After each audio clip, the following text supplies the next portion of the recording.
तो good morning दोस्तों, तो कैसे हैं आप सब। आशा है कि आप लोग अच्छे होंगे। तो चलिए आज हम लोग देखेंगे, आज की क्लास में केमिस्ट्री का एक टॉपिक था खनिज और अयस्क, मिनरल्स एवं ओर्स। हम लोग देखेंगे कि खनिज क्या होते हैं और अयस्क क्या होते हैं। इसको देखने के बाद हम लोग देखेंगे धातु कर्म। बहुत इंपॉर्टेंट टॉपिक है ये, इसलिए इसे विशेष रूप से अच्छा से देखिएगा, क्योंकि इससे क्वेश्चन हमेशा आता है।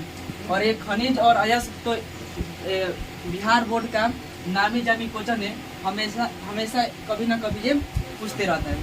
तो देखते हैं कि आखिर खनिज होता क्या है, अयस्क क्या होते हैं और धातु कर्म क्या होते हैं। ठीक है, तो आइए और शुरू करते हैं। ये देखते हैं कि खनिज यानी कि मिनरल्स होते क्या हैं। देखिए यहाँ पर लिखे हुए खनिज। खनिज का मतलब होता है कि जब पृथ्वी के जो अंदर जितने भी ठोस पदार्थ पाए जाते हैं, पृथ्वी के अंदर जितने भी ठोस पदार्थ पाए जाते हैं, ठीक है ना, पृथ्वी के परत में उपस्थित उसमें उस पदार्थ में रहता है धातु यानी कि मेटल। धातु इसके पहले आप लोग पढ़े हुए हैं। तो पृथ्वी की परत में उपस्थित धातु युक्त ठोस पदार्थ को क्या कहते हैं, खनिज कहते हैं। यानी कि पृथ्वी की परत में बहुत सारे सॉलिड स्टेट में यानी कि ठोस अवस्था में क्या है, धातु मौजूद होते हैं। ठीक है, उसी खनिज उसी पदार्थ को हम लोग कहते हैं क्या, खनिज। कि पृथ्वी की परत में उपस्थित धातु युक्त ठोस पदार्थों को क्या कहते हैं, खनिज।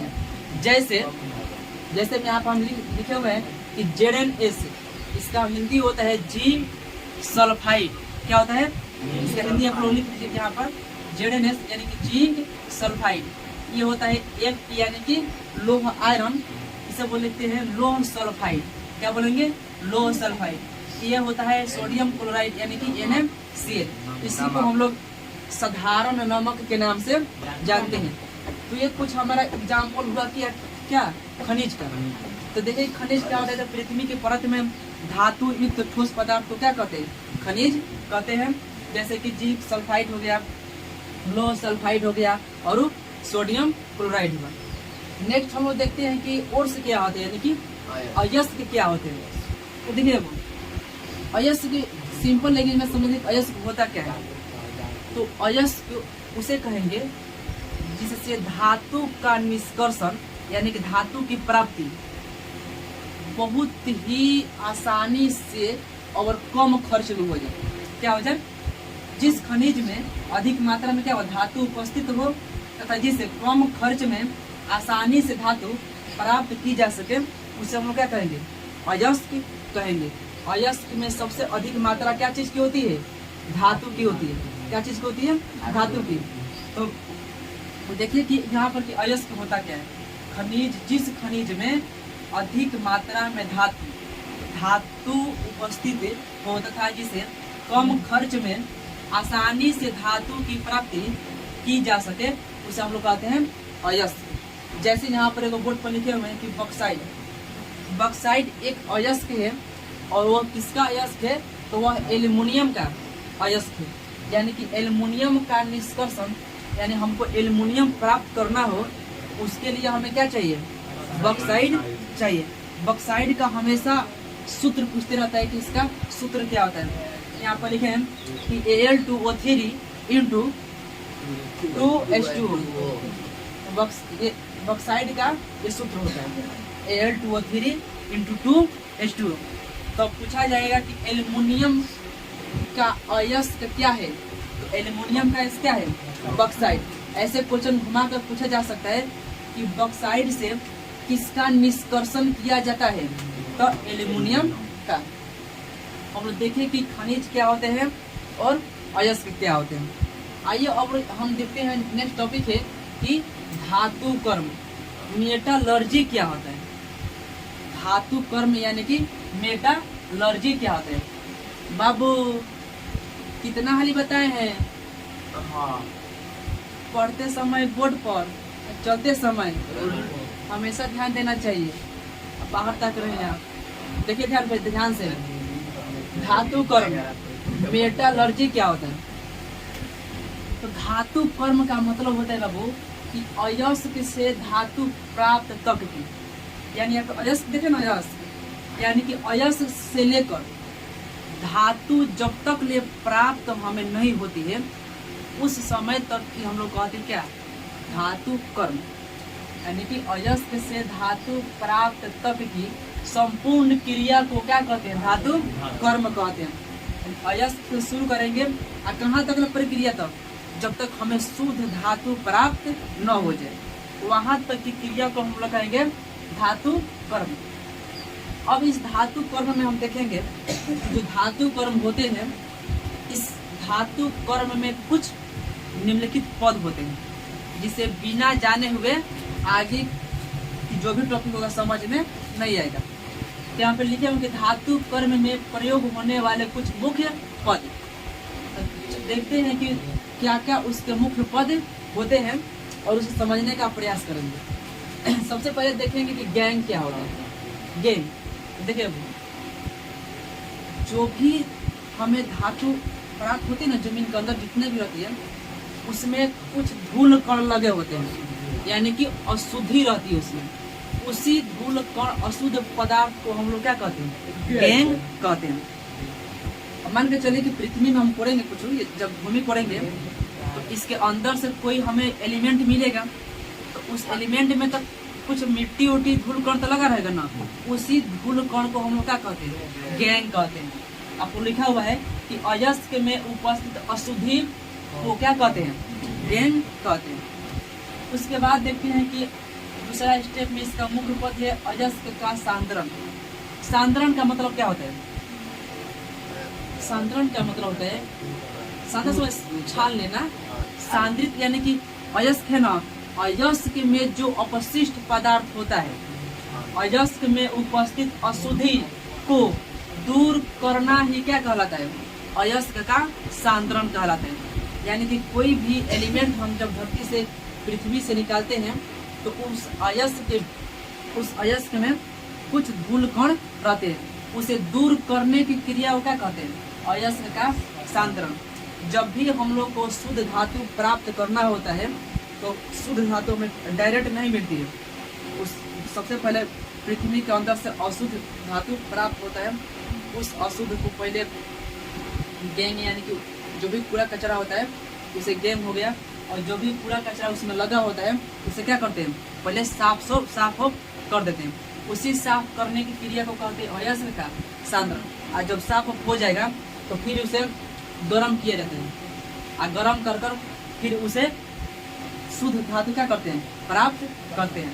तो यहाँ पर हम देखें कि अयस्क का सांद्रण क्या होता है, तो अयस्क में उपस्थित अशुद्धि को दूर करना ही क्या कहलाता है, अयस्क का सांद्रण कहलाता है। 3 नंबर पॉइंट हम देखते हैं कि लिखा है भर्जन, यानी कि रोस्टिंग। भर्जन और यहाँ पर लिखा है निस्तापन। हमेशा क्वेश्चन पूछते रहता है कि रोस्टिंग एंड कैल्सिनेशन में डिफरेंस क्या है, यानी कि भर्जन और निस्तापन में कोई 2 अंतर को लिखिए। ये बिहार बोर्ड का मोस्ट इम्पोर्टेंट गेस किया हुआ क्वेश्चन है, इसलिए इसे आप लोग अच्छा से देखिए थोड़ा सा। यहाँ पे लिखे भर्जन, इंग्लिश में रोस्टिंग बोलते हैं। तो भर्जन का मतलब होता है कि जो हम अयस्क को सांद्रित करते हैं ना, सांद्रित के मतलब क्या चीज, जो सांद्रित के मतलब क्या चीज कि अयस्क में से अशुद्धि को दूर कर दिए हैं, और जब दूर कर दिया है और जब वो सांद्रित अयस्क बचता है उसे वायु की, यहाँ पे लिखे सांद्रित अयस्क को वायु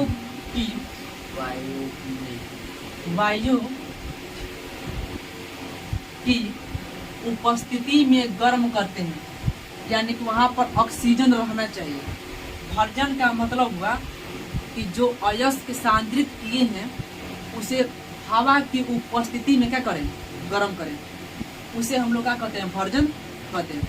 तो यहाँ पर डिफरेंस एगो देख लीजिए कि भर्जन को वायु की उपस्थिति में गर्म किया जाता है, लेकिन निस्तापन को वायु की अनुपस्थिति में, यही है इसका अंतर।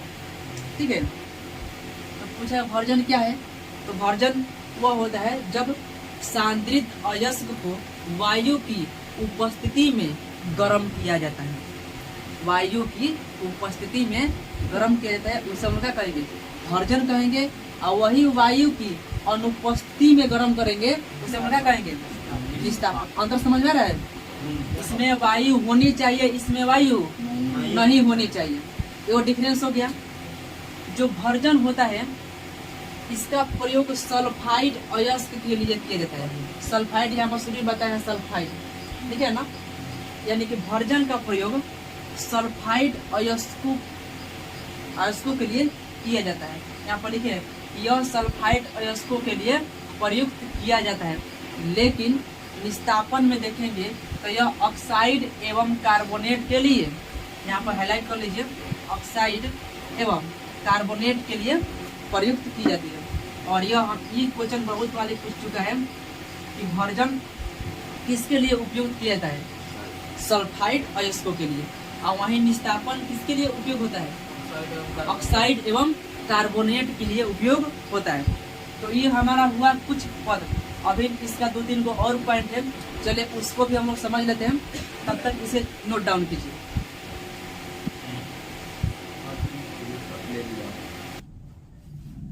तो देखते हैं अब इसका नेक्स्ट टाइप गालक। तो देखिए गालक क्या होता है। गालक होता है कि यदि अयस्क में से अशुद्धि को दूर करने के लिए बाहर से मिलाए गए पदार्थ को हम लोग कहते हैं गालक।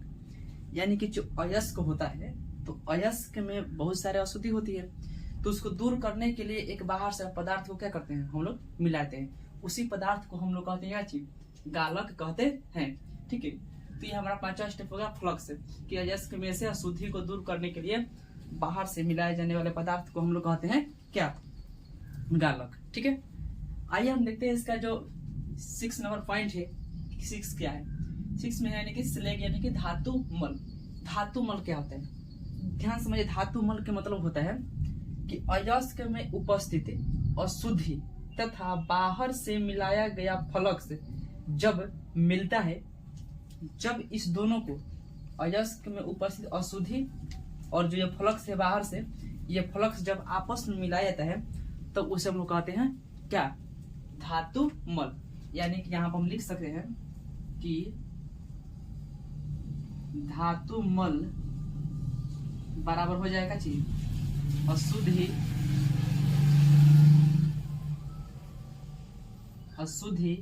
प्लस गालक। क्या हो जाएगा, अशुद्धि प्लस गालक। जब अशुद्धि है पहले से, उसमें हम जब गालक आपस में दोनों मिल जाएगा तब हम लोग इसे कहते हैं धातु मल। तो ये हमारा 6 नंबर पॉइंट है। आइए अंतिम हम लोग पॉइंट देखते हैं कि प्रगलन क्या होता है, ठीक है। स्मेल्टिंग क्या होता है, ध्यान समझिए। ठीक है कि धातु के ऑक्साइड को कोक, ऑक्साइड के मतलब आपको दो ही जानना, ऑक्साइड और कोक। देखिए कोक का मतलब होता है कार्बन। क्या होता है कि कार्बन, जिसमें कार्बन हो, कार्बन को हम लोग करते हैं C से सूचित। तो धातु के ऑक्साइड को कोक के साथ गर्म करके उसे धातु में बदलने की क्रिया को क्या कहेंगे, प्रगलन कहते हैं। यानी कोई भी धातु हो उसके ऑक्साइड को लीजिए और उस ऑक्साइड में आप मिला दिए क्या चीज, कोक यानी कि कार्बन। हाँ, उसको क्या करेंगे, हाई टेम्परेचर पर उसको हम लोग क्या करेंगे, यदि हम लोग गर्म करेंगे तो धातु में क्या हो जाएगा, बदल जाएगा। इसी धातु में बदलने की क्रिया को हम लोग कहेंगे प्रगलन। जैसे कि एग्जाम्पल लिखे हैं Fe2O3 प्लस 3C, इसको हम लोग कहते हैं फेरस ऑक्साइड।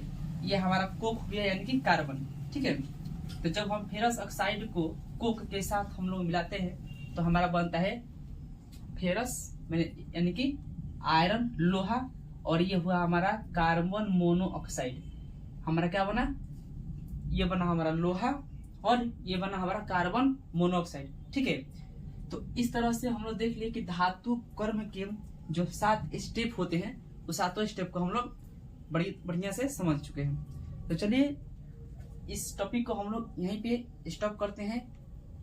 आगे का टॉपिक कल देखा जाएगा, कल की क्लास में। आज के लिए बस इतना ही।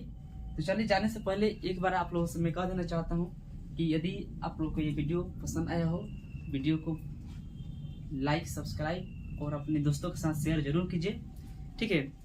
और आप लोग घर पे बैठ के आराम से मन लगाकर पढ़ते रहिए। चलते हैं, जय हिंद।